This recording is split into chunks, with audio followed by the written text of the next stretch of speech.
Assalamualaikum warahmatullahi wabarakatuh. Nama saya Erna Fitriani Hamda SPD MPD. Saya di sini sebagai dosen tetap pada Universitas Al-Azhar Darussalam Banda Aceh. Pada prodi antropologi, saya di sini akan membawakan atau menampilkan video pembelajaran dengan mata kuliah antropologi psikologi. Assalamualaikum warahmatullahi wabarakatuh. Perkenalkan, nama saya Fitriani Hamda, dosen di prodi antropologi pada Universitas Al-Azhar Darussalam Banda Aceh. Nah, di sini saya mengampu ada beberapa mata kuliah yang saya ampu di kampus Universitas Banda Aceh, khususnya di prodi antropologi.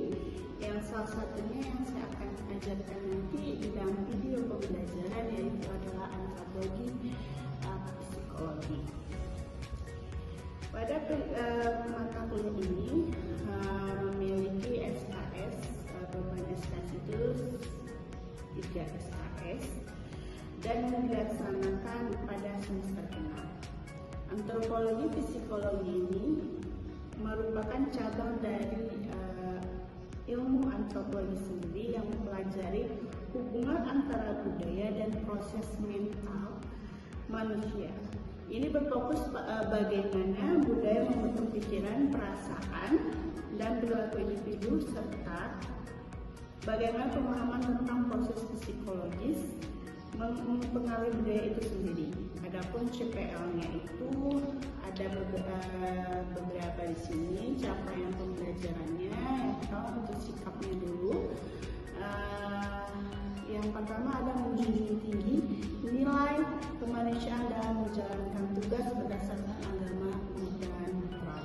Yang kedua, berkontribusi dalam meningkatkan mutu kehidupan masyarakat, berbangsa, bernegara, dan kemajuan berperadaban berdasarkan Pancasila. Yang ketiga, menghargai keanekaragaman budaya, pandangan, agama, dan kepercayaan serta pendapat. Kemudian pada pengetahuan itu ada 3 juga poinnya. Yang pertama, mampu menguasai konsep teoritis bagian khusus dalam bidang pengetahuan secara mendalam. Yang kedua, menguasai karakteristik perkembangan ilmu antropologi serta perkembangan zaman.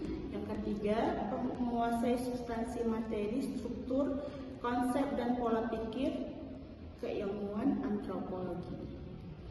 Kemudian yang ketiga itu ada CPL-nya keterampilan. Juga memiliki 3 bagian. Yang pertama ada mampu menerapkan pemikiran logis, kritis, sistematis, dan inovatif dalam konteks pengembangan atau implementasi ilmu pengetahuan dan teknologi yang memperhatikan dan menerapkan nilai humaniora yang sesuai dengan keahlian. Yang keduanya, mampu mengambil keputusan secara tepat dalam konteks penyelesaian masalah di keahliannya berdasarkan hasil analisis informasi dan data. Yang ketiga, mampu memahami karakteristik perkembangan peserta didik, baik perkembangan kognisi, emosi, sosial, dan motorik untuk menyelesaikan hambatan-hambatan belajar. Nah, adapun capaian pembelajaran mata kuliah atau CPNK-nya itu adalah setelah psikologi antropologi ini, mahasiswa diharapkan mampu memahami konsep dasar antropologi, analisis fenomena sosial, budaya dengan perspektif antropologi, penerapan metode penelitian antropologi, dan pemahaman tentang topik-topik serta identitas emosi dan perkembangan psikologis dan konteks budaya, serta mahasiswa juga diharapkan mampu menerapkan ilmu antropologi psikologi untuk berbagai permasalahan dalam masyarakat. Nah, di sini ada beberapa pertemuan, ada 16 pertemuan yang akan disampaikan nantinya pada pertemuan ke-10 pada konsep teori-teori dan konsep-konsep antropologi psikologi. Nah, setelah itu nanti kita akan Metode yang akan digunakan di sini yaitu adalah metode kooperatif dan diskusi. Yang mana di sini nanti di kooperatif itu terbagi beberapa kelompok kecil yang akan diterapkan di dalam video pembelajaran nantinya. Baik, sekian. Terima kasih. Assalamualaikum warahmatullahi wabarakatuh.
Assalamualaikum warahmatullahi wabarakatuh.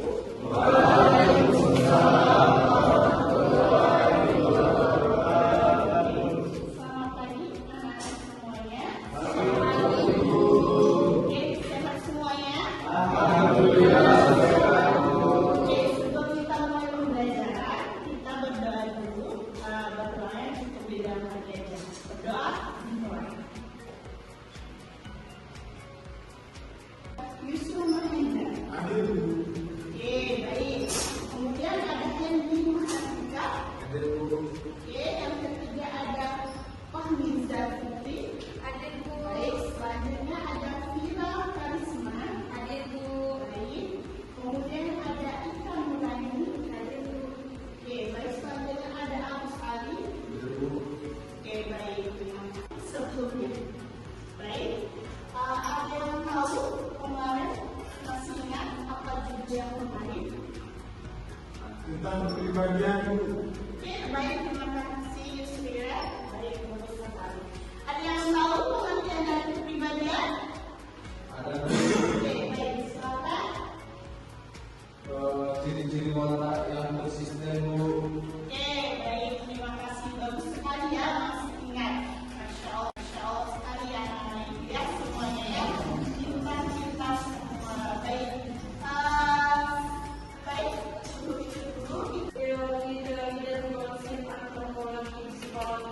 oke, baik, terima kasih Kira. Ingat ya. Baik, kita mulai saja ya pembelajarannya.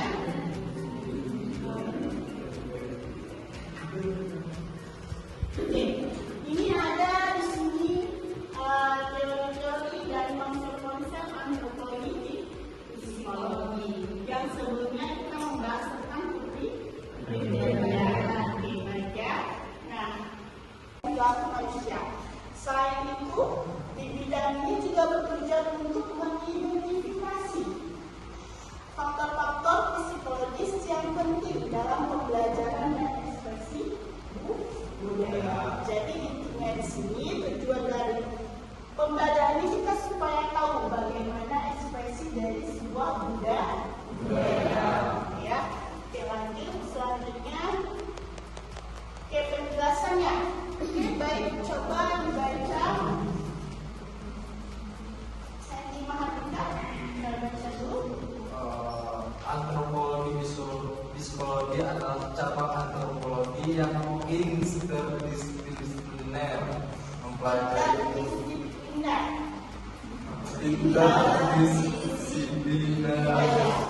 mempelajari interaksi antara budaya dan proses mental. Ia fokus pada bagaimana kognisi, emosi, motivasi, dan kesehatan mental dipengaruhi oleh lingkungan sosial, budaya, dan faktor-faktor psikologis dalam pembelajaran dan ekspresi budaya. Oke, baik, karena kita pada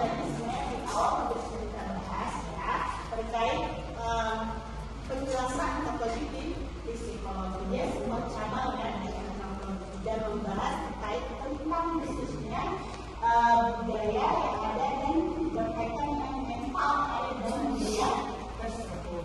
Kognisi, emosi, dan motivasi, Bu. Jadi apa yang dimaksud dari kognisi, emosi, dan motivasi tersebut? Oke, baik. Baik, di sini kognisi itu adalah di mana itu adalah pengetahuan dari diri sendiri. Tidak boleh ya, yang penting dari dalam diri seseorang yang ada di diri seseorang. Baik. Kemudian ada emosi. Emosi ini adalah sebuah perasaan, ya, baik yang positif ataupun tidak negatif. Nangis termasuk emosi ya? Emosi. Tahu terus emosi ya? Emosi. Ya. Jadi ada yang positif dan negatif. Jadi emosi itu hanya marah-marah saja, gitu ya? Di sini ya. Oke, baik. Kemudian ada motivasi. Motivasi itu adalah semangat ya, atau istilahnya pendorong dari dalam diri seseorang untuk melakukan suatu hal, gitu ya. Nah, tapi ada juga motivasi ini ada dari intan dan eksternalnya, gitu ya. Intan itu dari dalam diri sendiri, eksternal itu adalah bantuan dari orang lain. Dan sesuatu yang tidak berarti ada kasih tahu. Nah, dan kita langsung mengatakan bahwa oh ya, aku harus belajar supaya mendapatkan nilai yang bagus. Dan ini bisa sudah ada kesadaran dalam motivasi diri kita sendiri. Nah, eksternal bagaimana? Eksternal itu dari orang tua lagi, misalnya nah kamu belajar ya supaya nanti ibu akan ngasih kamu liburan. Misalnya liburan kemudian ya, badan dan sebagainya. Itu motivasi yang dilakukan oleh kita. Paham yang tidak ya? Paham? Oke, baik. Oke, selanjutnya kita akan lanjutkan. Ada budayanya. Kita sekarang mengenai budaya itu apa sih? Coba sekarang dibacakan oleh kamu. Coba baca dulu. Satu, pengertian nilai-nilai budaya konsep rakyat menggambarkan prinsip-prinsip ide atau keyakinan yang dianggap penting dan dihadapi oleh satu kelompok masyarakat. Nilai-nilai ini berfungsi sebagai pedoman perilaku, membantu membentuk identitas kelompok dan mengenali identitas sosial. Oke, jadi dia sini nilai-nilai ya, nilai-nilai itu adalah suatu hal yang disepakati oleh suatu budaya atau suatu daerah, gitu ya. Di daerah tersebut ada budaya atau suatu masyarakat ya yang memiliki sebuah budaya yang disepakati bersama menjadi sebuah nilai-nilai budaya, gitu ya. Jadi yang ini Saya ingin bertanya, apa contoh dari nilai-nilai budaya? Oke, baik, salah satunya kalau yang gotong royong, kalau secara Indonesia nih ya, nasionalnya gitu ya. Gotong royong maksud dari sebuah dari nilai-nilai yang ada di budaya. Nanti di setiap daerah berbeda lagi makna-maknanya, gitu ya. Tergantung makna dari budaya tersebut sendiri. Itu ya Wan ya, jelas ya Wan? Oke, baik, kita lanjutkan lagi budaya. Oke, di sini ada berapa fungsinya di situ? 30. Oke, baik. Pertama itu ada pergaulan perilaku, yang kedua ada identitas kelompok, yang ketiga ada interaksi Sosial. Oke, di sini tadi sebenarnya sudah ada juga ya yang ditanyakan oleh si Iwan ya. Nah, contohnya coba baca Wan, ada contoh-contohnya Wan?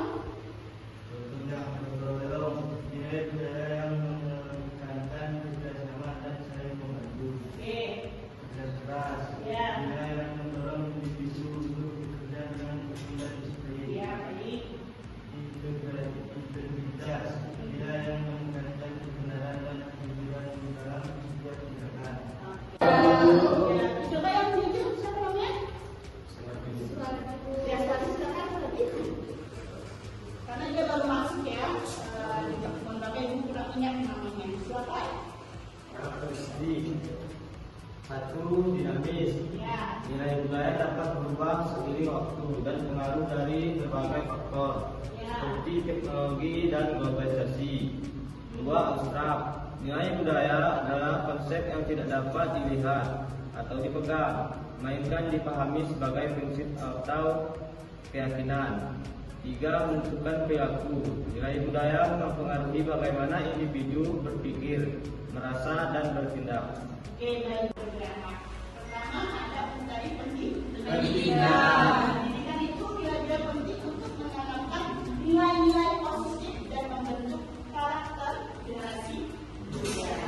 Karena yang menurut yang panas-panas itu kan muda ya, sering-seringnya.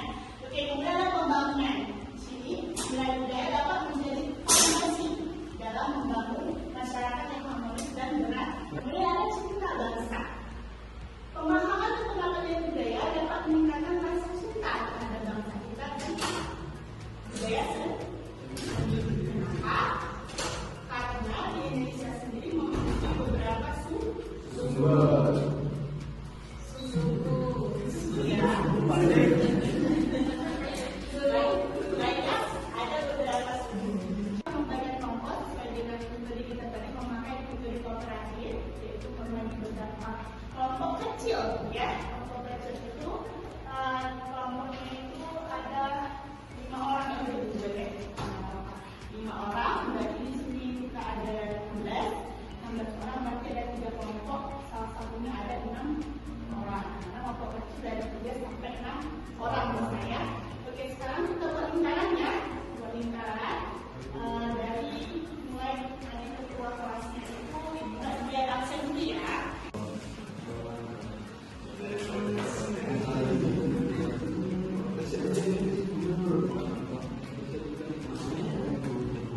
Baik, tugasnya adalah di sini kalau tadi kan terkait budaya sudah dibahas ya. Nah, sekarang bahas terkait mentalnya yang belum. Nah, bagaimana sih proses mental tersebut ya? Mulai dari pengertiannya dulu, baru komponen dari prosesnya. Bisa ya semua ya? Bisa. Silakan Ibu kasih waktunya 5 menit. Ya, bisa ya. Baik, silakan.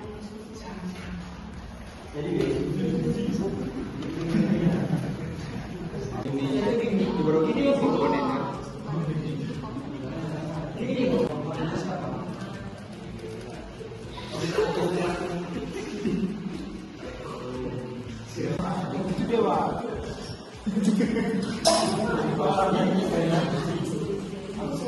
Kelompok satu dulu ya semuanya. Baik, silakan dibacakan. Baik, di sini saya akan menjelaskan pengertian membuat kelompok kecil terkait proses mental. Proses mental adalah aktivitas pikiran yang kompleks, mencakup berbagai fungsi seperti persepsi, memori, pemikiran, dan emosi, yang semuanya terjadi di dalam otak. Proses ini kemungkinan manusia untuk memahami dunia, belajar, dan berinteraksi dengan lingkungannya. Di sini ada beberapa komponen utama dalam proses mental. Yang pertama adalah persepsi, cara kita menginterpretasikan informasi yang diterima melalui panca indera. Yang kedua ada memori, kemampuan untuk menyimpan dan mengingat informasi. Yang ketiga ada pemikiran, proses kognitif yang melibatkan penalaran, pemecahan masalah, dan pembentukan konsep. Yang terakhir ada emosi, reaksi subjektif terhadap berbagai situasi yang melibatkan perasaan dan perubahan fisiologis. Adalah aktivitas pikiran yang kompleks, mencakup berbagai fungsi seperti persepsi, memori, pikiran, dan emosi, yang semuanya terjadi di dalam otak. Proses ini memungkinkan manusia untuk memahami dunia, belajar, dan berinteraksi kepada lingkungannya. Diskusi ya, diskusi juga memuaskan. Alhamdulillah, anak ibu memang cermat-cermat semua ya. Baik ya. Jadi kita lanjutkan lagi sedikit lagi ya, setiap bicaranya ya. Jadi utama dalam antropologi, psikologi itu, coba Fira baca Fira. Kepribadian mempelajari bagaimana budaya tertentu membentuk karakter dan kepribadian individu dengan mempertimbangkan faktor-faktor seperti enkulturasi, nilai-nilai budaya, dan pengalaman sosial. Oke,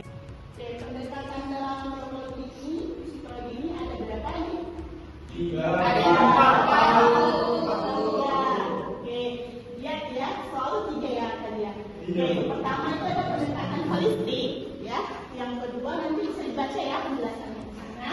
Kedua ada pendekatan mikro, yang ketiga ada pendekatan semiologi, kemudian ada pendekatan komparatif.